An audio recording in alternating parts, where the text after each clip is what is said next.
Hello बच्चों। आज मैं आपको कक्षा 9वीं जिसका विषय है गणित, इसकी वर्कशीट नंबर 47 कराऊंगी, जिसकी डेट है मेरे पास 3 नवंबर 2021। तो आज की वर्कशीट में हम अपने चैप्टर नंबर 7 त्रिभुज इसकी रिवीजन करने वाले हैं। चैप्टर हमने एनसीईआरटी से कर रखा है, ठीक है। वीडियो सारी चैनल पे अपलोड है, प्लस जो लिंक है वो आपको नीचे डिस्क्रिप्शन में मिल जाएगा। तो चैप्टर आप एक बार एनसीईआरटी से भी अच्छे से रिवाइज कर लीजिएगा, ठीक है ना। चलिए एक बार हम वर्कशीट देख लेते हैं जल्दी से, फिर स्टार्ट करते हैं। तो देखो क्वेश्चन नंबर 1 to 4 जो है वो आपके पास क्या है, यहाँ पर फिल इन द ब्लैंक्स, मतलब कि रिक्त स्थान भरो। क्वेश्चन नंबर 5 to 7 है आपके पास एमसीक्यू, जो भी सही उत्तर है उसको आपको करना है टिक। उसके बाद क्वेश्चन नंबर 8, 9 और 10 तीन क्वेश्चन ऐसे हैं जो आपको पूरे पूरे हल करके दिखाने, ठीक है। शुरू करें फिर अपनी वर्कशीट। चलिए क्वेश्चन नंबर 1 है आपके पास यहाँ पर, किसी त्रिभुज के एक शीर्ष को उसकी सम्मुख भुजा के मध्य बिंदु से मिलाने वाली रेखाखंड को त्रिभुज की डैश कहते हैं। देखो आपसे यहाँ क्या कह रहा है, एक त्रिभुज है, अगर उसके एक शीर्ष से दूसरी जो उसकी सम्मुख भुजा है, जैसे कि अगर मैं एक त्रिभुज यहाँ बना दूं, इस शीर्ष से इसकी सम्मुख भुजा मतलब इसके ये सामने वाली भुजा के मध्य बिंदु से अगर आप एक रेखाखंड बनाते हैं, तो इस रेखाखंड को क्या कहते हैं? तो इस रेखाखंड को हम कहते हैं मध्य का, क्योंकि ये इसके मध्य बिंदु पर जाके मिल रही है, ठीक है। नेक्स्ट है आपके पास एक त्रिभुज जिसकी कोई दो भुजाएं भुजाएं माप में समान हो। ऐसा कौन सा त्रिभुज होता है जिसकी दो भुजाएं माप में समान होती हैं? उसे कौन सा त्रिभुज बोलते हैं? उसे हम बोलते हैं समद्विबाहु त्रिभुज, है ना। क्योंकि समबाहु त्रिभुज में तो जो तीनों भुजाएं होती है वो बराबर होती है, समद्विबाहु त्रिभुज में दो भुजाएं बराबर होती है, और विषमबाहु त्रिभुज में तीनों ही भुजाएं अलग अलग होती है, ठीक है ना। तो यहाँ आ जाएगा समद्विबाहु त्रिभुज। नेक्स्ट है किसी भी समकोण त्रिभुज में सबसे लंबी भुजा डैश होती है। समकोण त्रिभुज जिसमें एक 90 डिग्री का कोण होता है वही होता है ना। तो चलो बना लेते हैं। तो ये क्या होता है? कर्ण, और आपको देखने से ही पता चल रहा है यही सबसे लंबी भुजा है। तो कौन सी भुजा सबसे लंबी होती है? कर्ण सबसे लंबी भुजा होती है, ठीक है। उसके बाद नेक्स्ट है फोर्थ, समबाहु त्रिभुज का प्रत्येक कोण डैश होता है। तो समबाहु त्रिभुज तो वो त्रिभुज था ना जिसकी तीनों भुजाएं बराबर थी, तो फिर इसके तीनों कोण भी बराबर थे, और एक त्रिभुज के तीनों कोणों का योग तो 180 होता है। तो इसका मतलब तीनों 60 60 60 होंगे, तभी तो 180 होगा, है ना। तो यहाँ पर आ जाएगा 60 डिग्री। क्लियर? तो ये क्वेश्चन के आंसर मैंने यहाँ पर लिख दिए हैं चारों के। तो वैसे तो मैंने आपको ओरली बता ही दिया है, आप यहाँ से भी देख के लिख सकते हैं, ठीक है। क्वेश्चन नंबर 1 to 4 कंप्लीट हो गए। कोई भी डाउट हो कमेंट करके पूछ लीजिएगा। चलिए क्वेश्चन नंबर 5 पे आ जाते हैं हम। यहाँ आपसे क्या कह रहा है, समकोण त्रिभुज एबीसी में यदि कोण भी 90 डिग्री है तो निम्नलिखित में से कौन सा कथन सत्य है? देखो एक समकोण त्रिभुज है आपके पास एबीसी, बना लेते हैं जल्दी से एक बार त्रिभुज को हम, ठीक है। तो यहाँ आ जाएगा ए, यहाँ आ जाएगा बी, यहाँ आ जाएगा सी। बी पे 90 डिग्री है तो बी पे ही 90 बनाएंगे। आप ए और सी को चेंज कर सकते हो, ठीक है। अब आप देख रहे हो ये तो समकोण त्रिभुज है, तो इसमें तो पाइथागोरस प्रमेय लगेगी, लगेगी नहीं लगेगी? तो पाइथागोरस प्रमेय क्या कहती है? कर्ण का जो वर्ग होता है वो किसके बराबर होता है? लंब के वर्ग के और आधार के वर्ग के, ठीक है। अब आप ढूंढ लो इसमें से कौन सा है ये। तो ये मुझे बी वाला दिख रहा है, इसका मतलब इसका आंसर बी है। क्लियर? चलिए क्वेश्चन नंबर 6 पे आते हैं। कह रहा है एक त्रिभुज में कितने शीर्षलंब होते हैं? तो शीर्षलंब होते क्या है? जो लंब होते हैं एक तरीके से ना दूसरी भुजा पे, तो तीन शीर्ष होते हैं। तो शीर्षलंब भी इसके कितने होते हैं? तीन। आप हर एक शीर्ष से एक शीर्षलंब डाल सकते हैं। क्लियर? चलिए क्वेश्चन नंबर 7 पे आ गए हम। एक समकोण त्रिभुज एबीसी में यदि कोण भी 90 डिग्री है, बीसी 3 है, एसी 5 है, तो भुजा एबी की लंबाई होगी। ठीक है, तो यहाँ पर बना लेते हैं एक समकोण त्रिभुज जल्दी से। ठीक है, बी 90 है तो बी यहीं लिखेंगे, ए और सी आप आगे पीछे लिख सकते हैं। मैं ए ऊपर लिख रही हूँ और सी नीचे लिख रही हूँ। बीसी आपको 3 दे रखा है, एसी आपको 5 दे रखा है, इसका मतलब लंब आपको निकालना है। तो ठीक है, तो 5 का स्क्वायर इज इक्वल्स टू में एबी का स्क्वायर प्लस में 3 का स्क्वायर होगा। 5 5 जा 25 हो जाएगा, यहाँ पर एबी स्क्वायर ऐसे है, 3 3 जा 9 हो जाएगा। 25 माइनस 9 इज इक्वल्स टू में एबी का स्क्वायर हो जाएगा। ठीक है, 25 में से अगर आप 9 को माइनस करोगे तो आपके पास कितना आने वाला है? 16 आने वाला है। तो ए बी स्क्वायर है ये, तो ए बी कितना आ जाएगा आपके पास? 4 आ जाएगा। इसका मतलब इसका आंसर ए हो जाएगा। क्लियर? क्वेश्चन नंबर 7, तो 1 to 7 क्वेश्चंस तो बहुत ही आसान थे। चलिए अब आ जाते हैं हम क्वेश्चन नंबर 8 पे। देखो आपसे यहाँ क्या कह रहे हैं, ए बी एक रेखाखंड है और पी इसका मध्य बिंदु है। आप देख रहे हो जो ये नीचे वाली एक रेखाखंड बनी हुई है, ये इसमें पी जो है ये मध्य बिंदु है, मतलब ये दोनों को बराबर भागों में बांट रहा है। ठीक है, रेखाखंड ए बी के एक ही ओर स्थित दो बिंदु डी और ई इस प्रकार है कि कोण बी ए डी जो है वो कोण ए बी के बराबर है, और कोण ई पी ए जो है वो कोण डी पी बी के बराबर है। कह रहा है कि जो ये दो बिंदु है ईओडी इस तरीके से हैं कि जो ये वाला कोण है वो इस वाले कोण के बराबर है, और जो ये वाला कोण है ये इस वाले कोण के बराबर है। ठीक है, उसके बाद कह रहा है कि क्या दर्शाना है आपको? डीएपी कौन सा त्रिभुज की बात कर रहा है, देखते हैं। चलो यहाँ पर डीएपी ये वाले त्रिभुज की बात कर रहे हैं। ये सर्वांग सम है किसके, यहाँ पर ईबीपी के वाले त्रिभुज, ये वाले के। ठीक है, तो 3 चीज़ें चाहिएंगी तभी हम इसको सर्वांग सम सिद्ध कर सकते हैं। और दूसरे में कह रहा है एडी जो है, ये वाली जो भुजा है, इस भुजा के बराबर है।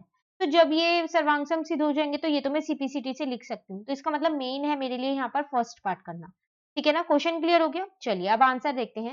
तो देखिए, आपको ये 2 त्रिभुज करने थे, तो 3 कंडीशन अगर हम देखें यहाँ पर, तो एक कंडीशन तो मुझे यहाँ सीधी-सीधी मिल जाएगी कि जो एपी है वो पीबी के बराबर है। ठीक है? एक दूसरी कंडीशन मुझे यहाँ पर मिल जाएगी, जो दूसरी है वो कि ये वाला कोण जो कोण ए है, ये इस कोण बी के बराबर है। 2 चीज़ें तो मुझे इस दोनों त्रिभुज में बहुत आसानी से मिल गई। अब बात आती है एक और चीज़ की। तो आप ध्यान से देखो ज़रा यहाँ पर कि जो ये वाला कोण है, अगर उसमें मैं ये वाला कोण जोड़ दूँ, ये कौन-सा ईपीडी, ये वाला कोण जोड़ दूँ, तो ये पूरा कोण बन जाएगा। ठीक है? उसी तरीके से जो ये वाला कोण है, इसमें भी अगर मैं यही वाला कोण जोड़ दूँ, तो फिर ये वाला पूरा कोण बन जाएगा। बनेगा, नहीं बनेगा? ऐड करने के बाद तो बन ही जाएगा। अब आप देखिए, जब आपका ये वाला कोण और ये वाला कोण बराबर है और आप दोनों में सेम ही चीज़ जोड़ रहे हो, एक ही चीज़ को जोड़ रहे हो, एक ही कोण को जोड़ रहे हो, तो फिर ये वाला कोण और ये वाला कोण भी बराबर होगा। है ना? तो ऐसे हम करके तीसरी कंडीशन भी निकाल लेंगे। ठीक है? चलिए, अब देखिए यहाँ पर क्या है, सबसे पहली बात हमने यहाँ लिख दिया कि हमें क्या-क्या दिया है। 2-2 कोण आपको बराबर दिए थे वो लिख दिए, फिर लिख दिया एपी जो है वो पीबी के बराबर है। क्यों? क्योंकि पी एक मध्य बिंदु थी इसलिए ये बराबर है, ठीक है? उसके बाद हमने वही किया कि हमने जो ये दोनों कोण बराबर दे रखे थे ना, उसमें एक ये बीच वाला जो कोण है ये वाला, ये डीपीई या फिर ईपीडी, इसको दोनों साइड पे हमने जोड़ दिया। जोड़ने के बाद हमारे पास ये वाले 2 कोण आ गए। एक तो ये वाला कोण आ गया पूरा और एक ये वाला कोण आ गया और ये दोनों कोण बराबर आ गए। ठीक है? बस अब तो हम सर्वांग बहुत आसानी से सिद्ध कर सकते हैं यहाँ पर। एक चीज़ तो हमें पता ही है कि एपी जो है वो पीबी के बराबर है। एक और चीज़ हमें पता थी, वो क्या थी कि जो ये वाला कोण था वो इस वाले कोण के बराबर था, ये भी पता था। तीसरी चीज़ हमने निकाल ली थी यहाँ पर, समीकरण 1 मैंने यहाँ लिख दिया और यहाँ भी लिख दिया, समीकरण 1 से निकाल। तो इसका मतलब एएसए से ये दोनों कोण जो है, त्रिभुज जो है मेरे सर्वांगसम सिद्ध हो चुके हैं। ठीक है? अब बात करें अगर हम सेकंड वाले पार्ट की, तो उसमें कह रहा था AD is equal to BE. तो जब ये दोनों कोण ही त्रिभुज ही सर्वांगसम सिद्ध हो चुके हैं, तो इनकी संगत भुजाएं और संगत कोण तो अपने आप ही बराबर होंगी। तो सीपीसीटी से हमने क्या किया, उनको भी यहाँ पर इक्वल लिख दिया है। ये रहा। क्लियर? तो आप देख लीजिए एक बारी, बहुत आसान क्वेश्चन था, कुछ नहीं करना है, सिर्फ 2 चीज़ें पता थी। एक तीसरी चीज़ निकालने के लिए हमने एक छोटा-सा कोण 2 कोनों में जोड़ दिया है, ताकि वो दोनों बराबर हो जाएँ। बस, उसके अलावा हमने कुछ नहीं किया, बाकी सब चीज़ हमें क्वेश्चन में ही दे रखी थी। क्लियर है? चलिए, अब आते हैं हम क्वेश्चन नंबर 9 पे। तो क्वेश्चन नंबर 9 है आपके पास, प्रत्येक आकृति में x का मान ज्ञात कीजिए।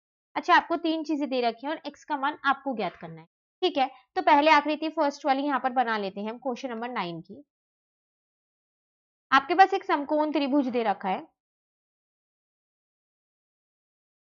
ये है आपके पास 90 डिग्री। ये आपको एक्स दे रखा है, साथ-साथ 2 भुजाएँ भी बराबर दे रखी हैं, ये दोनों। ठीक है? अब आप देखो, जब ये दोनों भुजाएँ, इसको नाम दे देते हैं, ठीक है? ए, बी और सी। आपको ये दे रखा है कि जो एबी है वो बीसी के बराबर है। जब ये दोनों भुजाएँ बराबर हैं, तो इनके सम्मुख कोण बराबर होंगे, होंगे नहीं होंगे? तो इसका मतलब जो कोण ए है वो कोण सी के बराबर होगा। ठीक है? अब आप लिख देना कि बराबर भुजाओं के सम्मुख कोण जो है वो बराबर होते हैं। ठीक है? साथ में यहाँ पर रीज़न ज़रूर लिखिएगा ये।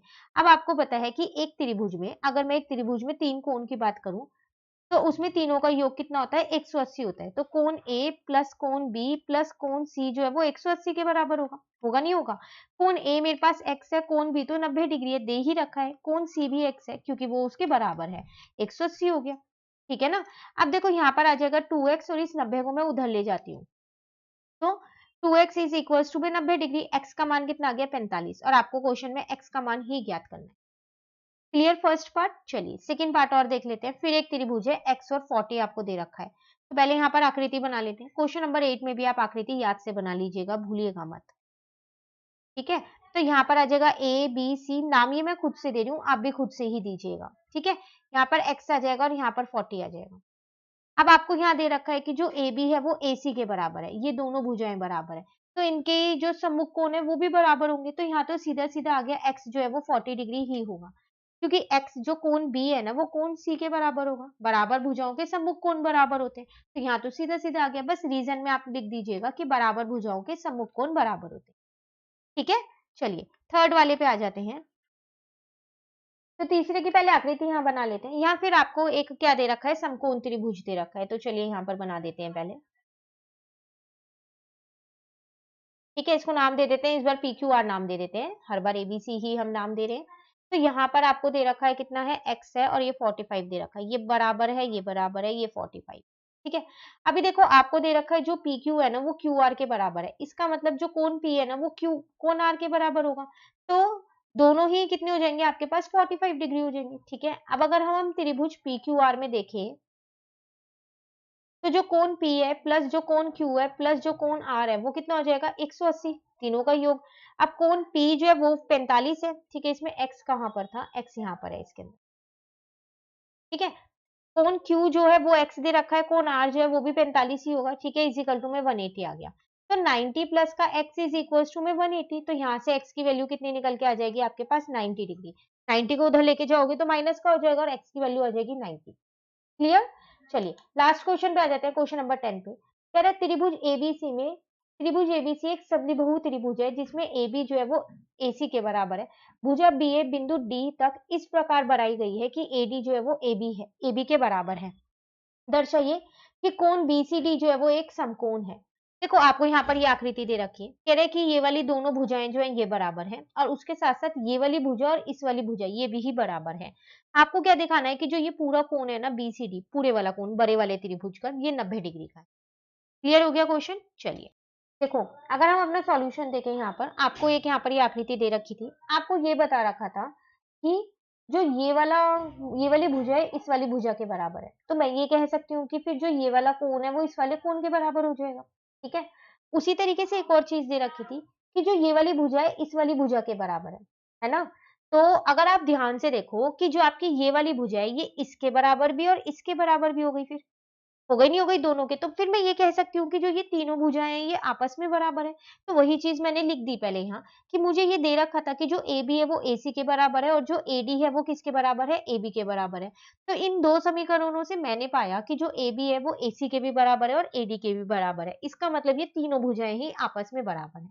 ठीक है, उसके बाद अगर हम सिर्फ इस वाले नीचे वाले त्रिभुज की बात करें, तो देखो आपको दे रखा है कि जो AB है ना वो किसके बराबर है, आपके पास AC के बराबर है। अब जब ये दोनों भुजाएं बराबर हैं, तो फिर ये वाले दोनों कोण बराबर होंगे। क्यों, बराबर भुजाओं के सम्मुख कोण बराबर होते हैं। तो वही चीज मैंने लिख दी और उसको समीकरण 1 नाम दे दिया।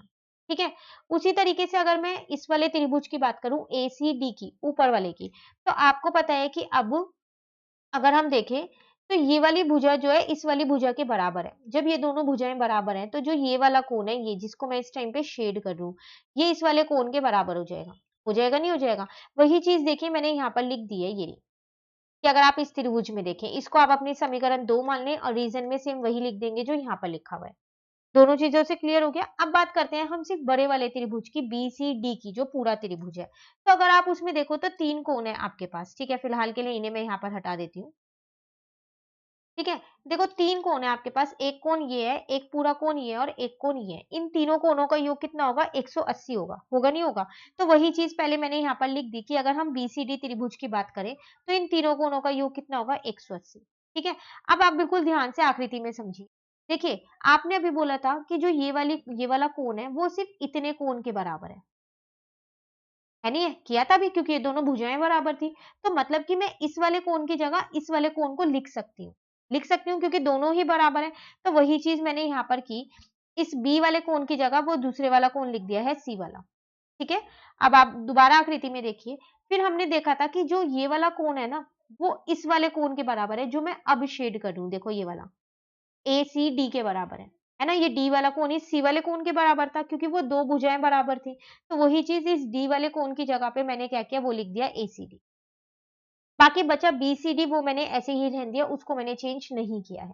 ठीक है, अब इन दोनों कोण को एक साथ रख लो और BCD को जरा आप अलग छोड़ दो। अब ध्यान से देखो, जो दोनों कोण यहाँ पर मैंने शेड किए, ये मिलकर पूरा एक कोण बन गए हैं। कौन सा कोण बन गए हैं, BCD बन गए। बन गया ना पूरा एक कोण। तो बस फिर मैंने इन दोनों की जगह पे क्या किया, इन दोनों की जगह पे एक कोण लिख दिया है BCD, और एक BCD तो पहले से ही था मेरे पास, वो मैंने ऐसे ही रहने दिया, इजिकल टू में 180 आ गया।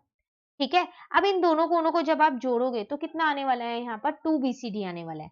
ठीक है, इजिकल टू में 180।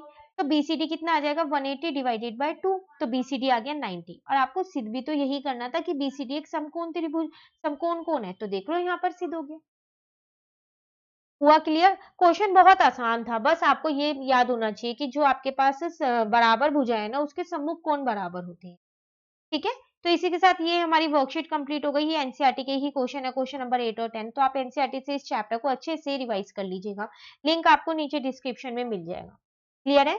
चलिए वर्कशीट नंबर 47 कंप्लीट हो गई। कोई भी डाउट हो कमेंट करके पूछ लीजिएगा और अगर वीडियो अच्छी लगी तो लाइक ज़रूर कीजिएगा और चैनल को सब्सक्राइब कीजिए। Thank you.